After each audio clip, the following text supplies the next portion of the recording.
Welcome to the Hub of Champions, part of Believe Network. I am Shukri Wrights. Be sure to subscribe, comment, rate, and follow the podcast. And tell all of your Boston sports fans to do the same. You can watch us on Believe TV, around the country, airports, and on YouTube. Read the top Believe stories at si.com and follow us across all of our Believe socials. As a reminder, that this podcast, the Hub of Champions, hosted by yours truly, Shukri Wrights, is also available on Sirius XM Radio or Sirius XM app. Type in the Hub of Champions. You'll be able to listen to the show there as well. Hope all of you have had a great 4th of July holiday and that you're enjoying this long holiday weekend as I come to you on Friday, July 5th, 2024, in which that this is the first weekend it feels like baseball truly is in full swing. So what I mean by that is we had the end of June. We had a week before, then obviously the entirety of June and May and so forth. But this is the first time where it feels like baseball truly is in full control. It has got everybody paying attention to what is happening. So much so that in Boston, it's now clear that we really do have a baseball season on our hands. We have a lot to talk about in terms of what the Boston Red Sox have been able to do up until this point. The Boston Red Sox enter this 4th of July weekend in what I say is the most important regular season matchup between the Yankees and Red Sox in nearly 3 years since 2021. I don't think it's hyperbole to say at all as to describe the importance of this matchup in New York at Yankee Stadium tonight, Friday night, Saturday afternoon, and then Sunday night on ESPN Sunday Night Baseball. I don't think it's hyperbole to say that the Red Sox have surprised a lot of people this season, including yours truly, that didn't expect the Red Sox to be in the position that they're in, being in the third wild card spot. Alex Cora basically telling the media, let's get greedy. None of us really expected the Boston Red Sox to be where they currently are right now. And you look at the other side of the ledger, I don't think anybody could have foreseen the free fall that has been the New York Yankees. Since June 15th, the New York Yankees are 5-14. They have been the worst team in baseball record-wise since June 15th, which has now taken them out of first place in the American League East. Baltimore, the Baltimore Orioles, a team that many people expected that would be continued success this season and expected them to maybe even win a division. They're leading the division right now at this time on Friday, July 5th. But the Yankees are still in the playoff spot, but they're in the first American League wild card. But nonetheless, the Yankees are on the free fall while the Boston Red Sox are red hot right now, and they have continued to defy expectations and defy the odds and find themselves in a playoff spot on this 4th of July weekend. It's not early anymore, ladies and gentlemen. We are now past the halfway mark of the Major League Baseball regular season. The Major League Baseball All-Star game is in about 11 days from now, at the time of this recording, by the way. We're past the halfway mark now. I think the Boston Red Sox enter this weekend needing to take 2 out of 3. They don't need to convince me whether this team is truly for real or not. And even though I do have concerns and I do have worries for this Red Sox team, but as of right now, if you were to ask me, do I think that the Boston Red Sox are truly for real in terms of being a contender in the American League wildcard this season? I say yes. They are. But let's keep it focused on this weekend series between the Yankees and Red Sox, because as we all know, that is the best rivalry in baseball. The Yankees are on a free fall right now. There is concern, there is frustration, there is major reason to be alarmed in New York. But in Boston, there's reason to be like, oh, okay, you'll show me something. There's reason to be surprised. You have every right to be surprised. I think more than anything else, that the Red Sox have shown us that they continue to show grit, they continue to show fight, they continue to show everyone in Boston and New England that this is a team that is not going to lay down and just simply die. That is not in their DNA. You saw it in their series against the Miami Marlins.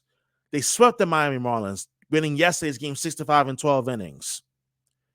You're seeing the pitching rotation for the Boston Red Sox continue to surprise everyone this season in terms of what they've been able to do overall. Even though they started the season well, but they did have a significant slump, the pitching rotation that is. But they've seemed to finally be able to get themselves back on track, most notably Nick Pivetta, who had a no-no going into into the seventh inning yesterday. And I think that the Red Sox are going to need to continue pitching into the dog days of August and September and so forth. But this weekend is incredibly important for the Boston Red Sox because of the fact of where they are in the standings. Let's call it for what it is. The Red Sox, I think they ought to expect to be in the postseason come October. They should expect it now.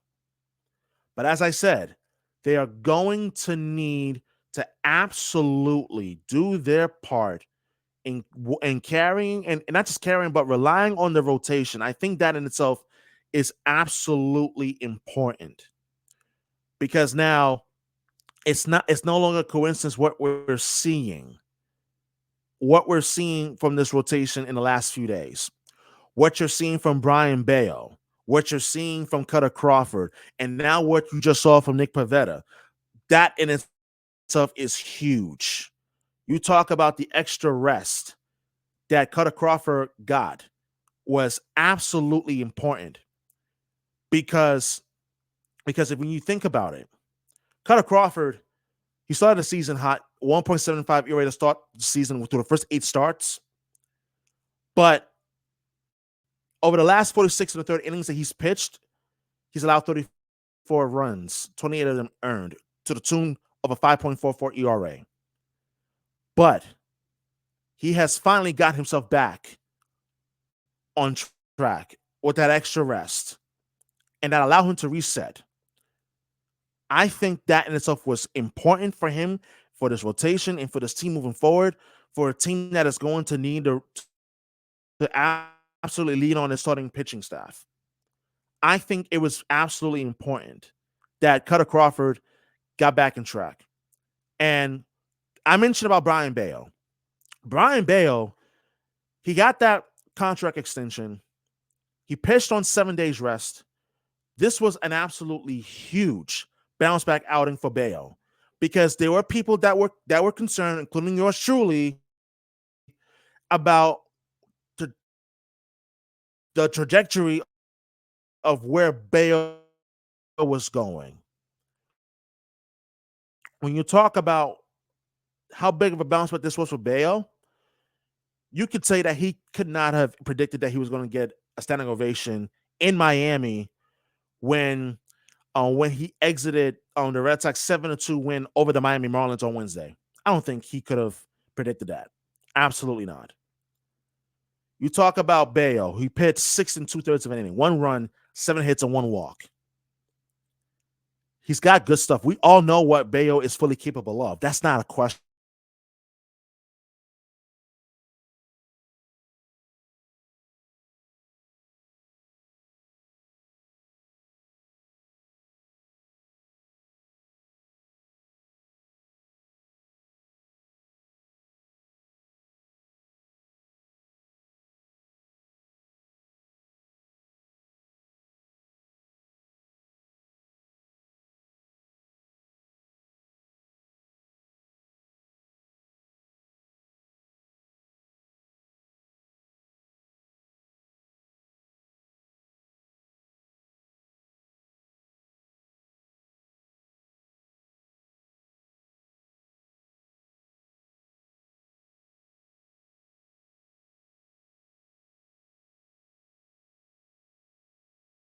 pardon me from excuse me for the technical difficulties, as for some reason this computer booted me out.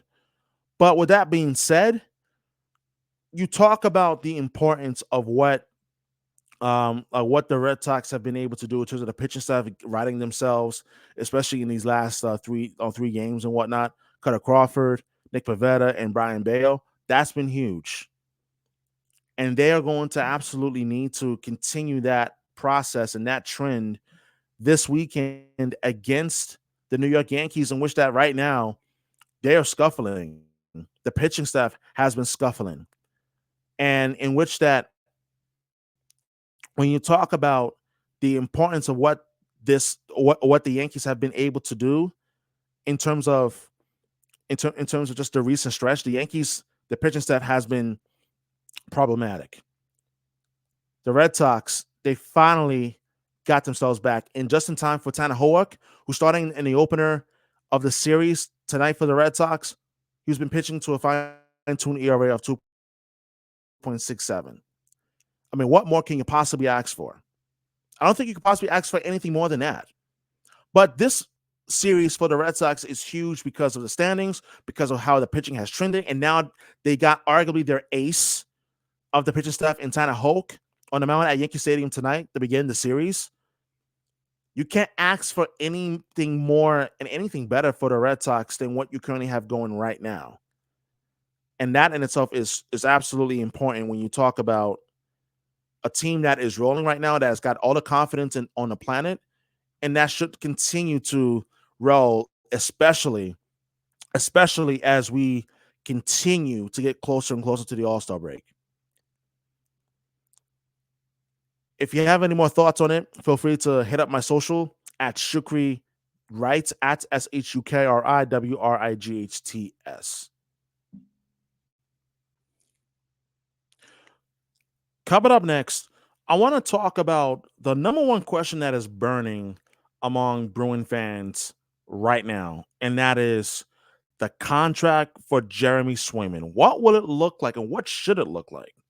That and much more here coming up next here on the Hub of Champions podcast with your host, Shukri Wrights, available as well on Sirius XM radio and Sirius XM app as well. Welcome back to the Hub of Champions podcast with your host, Shukri Wrights, wherever you may be, however you may be listening. Thank you for making this podcast part of your routine on this 4th of July weekend. As we are now in the month of July, as summer is in full blazing mode, and I'm loving it. I'm just not loving the heat though. I mean, the heat is. I mean, it's summer. I mean, alhamdulillah for everything, but the humidity though, it's killer. It's a killer. But you know what else though? You know who else is about to make a killer of a salary very soon or very shortly? Jeremy Swayman.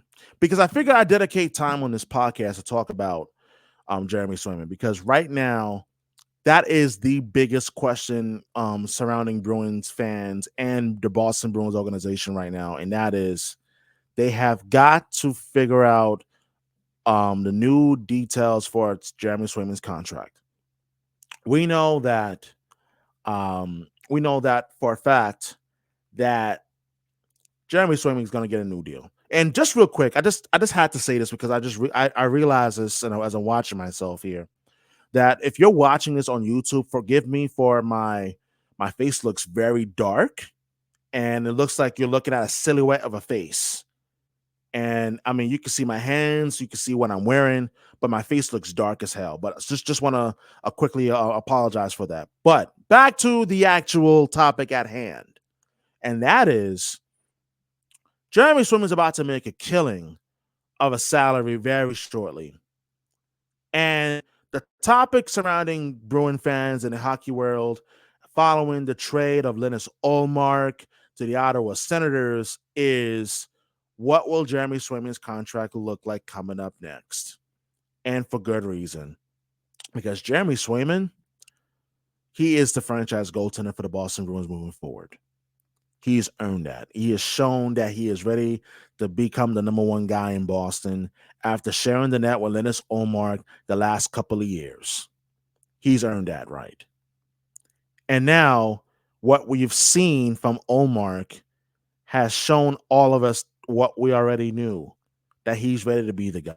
I mean, this is the same guy who has put up great numbers in the regular season, a career 919 save percentage, and in the postseason, in the Stanley Cup playoffs, he's even better, in which that he has a career 922 save percentage in the postseason. In fact, we just saw this past playoffs, this past spring, that Jeremy Swayman, not only is he the guy, but he was not the reason why the Boston Bruins got bounced in 6 games against the Florida Panthers. He was not even a reason why at all. But the big question surrounding Swayman is, what will his new contract look like? What will his next deal look like? And that there are some comps that are worthy of being brought up here on this pod that I want to go through. And I want to use some of these examples to basically show you like where we are in terms of goalie comparisons and salaries across the NHL. Let me give you an actual case in point. Thatcher Demko, when he signed his contract, his 5-year deal on March 31st, 2021 with the Vancouver Canucks, a 5-year deal with $5 million per. That was the contract that he signed back then. Thatcher Demko, you can make a case that he has outplayed his contract up until this point. And that also another comp that you can make in terms of deals for goaltenders across the NHL. UC Saros, he signed an 8-year contract with the Nashville Predators, 7.74 AAV. And then also the big one here, Andrei Vasilevsky with the Tampa Bay Lightning, 8-year contract, $9.5 million per season. And someone made in the Athletic, by the way, made a projection. It was Dom Lucinzin. Pardon me if I said his last name wrong. He's a writer for the Athletic. He predicts that Swayman will receive an 8-year, $11 million contract. I've heard some bozos out there say that goalies should not be making that kind of money. You cannot win in the Stanley Cup playoffs that way. That could not be more inherently false. Let me remind all of you the very following. The last 3 out of the last 5 years, the Stanley Cup winners, the Tampa Bay Lightning and the Florida Panthers, they have won with goaltenders making $9.5 and $10 million per season. And I'm talking about Andrei Vasilevsky and Sergei Bobrovsky, who did, in fact, live up to his contract billing, despite the fact that he did stumble in games 4, 5, and 6 in the Stanley Cup Finals. Otherwise, he would have won the Conn Smythe Trophy, but that's besides the point. The point being is that you can win with high-priced goalies in the playoffs. It's been proven. So that notion you can completely destroy and discard. So as for Jeremy Swayman, the comparable, Demko was 25 when he signed that deal with the Vancouver Canucks in March of 2021, the 5-year, $5 million contract, like $5 million per season. He was 25 then. Jeremy Swayman, same age now.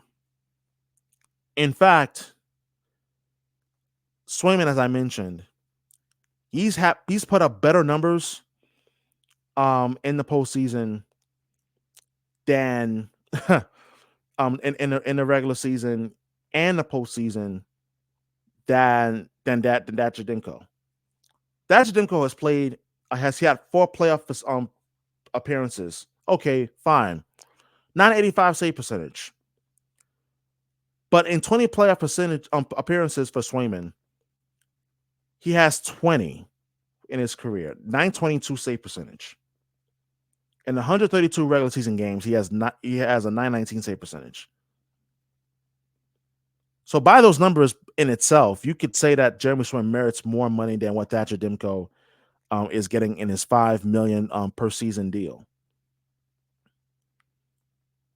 I would honestly be willing to say that Jeremy Swayman should get paid I would say 8 years. I'm willing to go 8.5 mil per.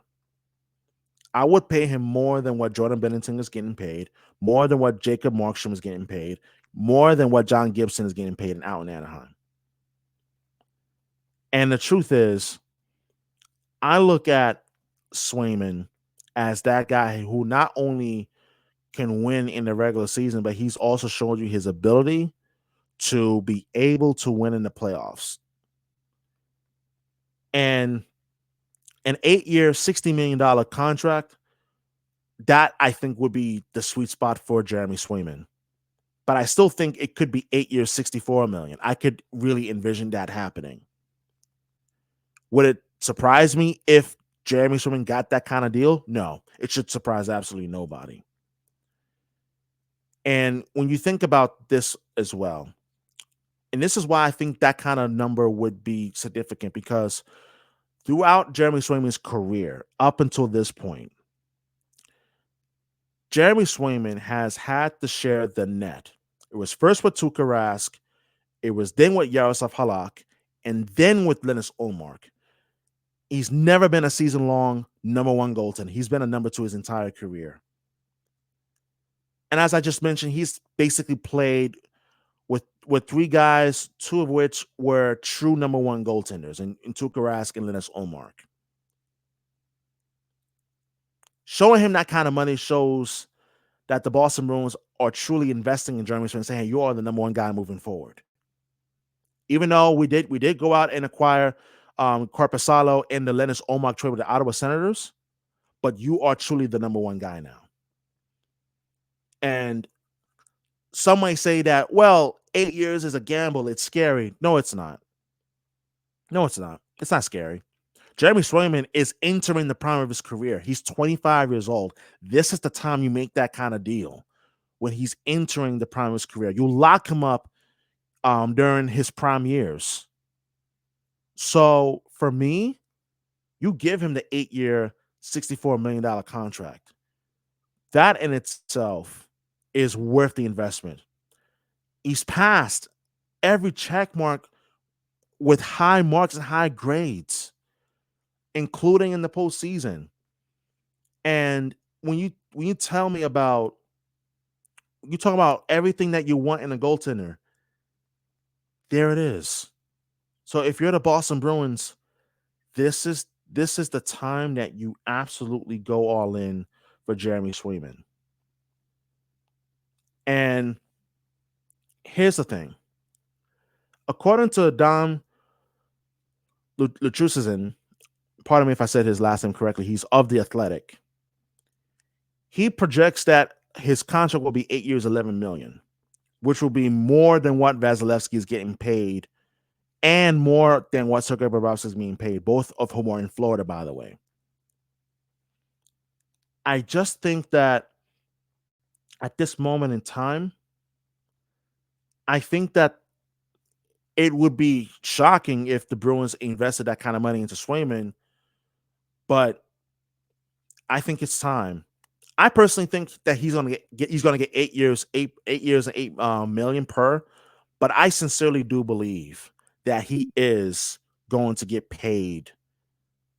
He's going to get paid handsomely, and deservedly so. And that's going to wrap it up for this edition of the Hub of Champions podcast with your host, Shukri Wrights. Don't forget to subscribe, download the pod wherever you get it. And remember, the Hub of Champions podcast is on Sirius XM radio as well, Sirius XM app. Check it out there as well, as long as wherever you get your podcast. I hope you enjoy this 4th of July weekend and that you have a fantastic holiday weekend wherever you are and however you may be enjoying the podcast. Thank you for listening and watching to the Hub of Champions podcast on YouTube, listening on Sirius XM radio, and wherever you get your podcast. I appreciate you. I'll talk to you again next week. Take care, everybody.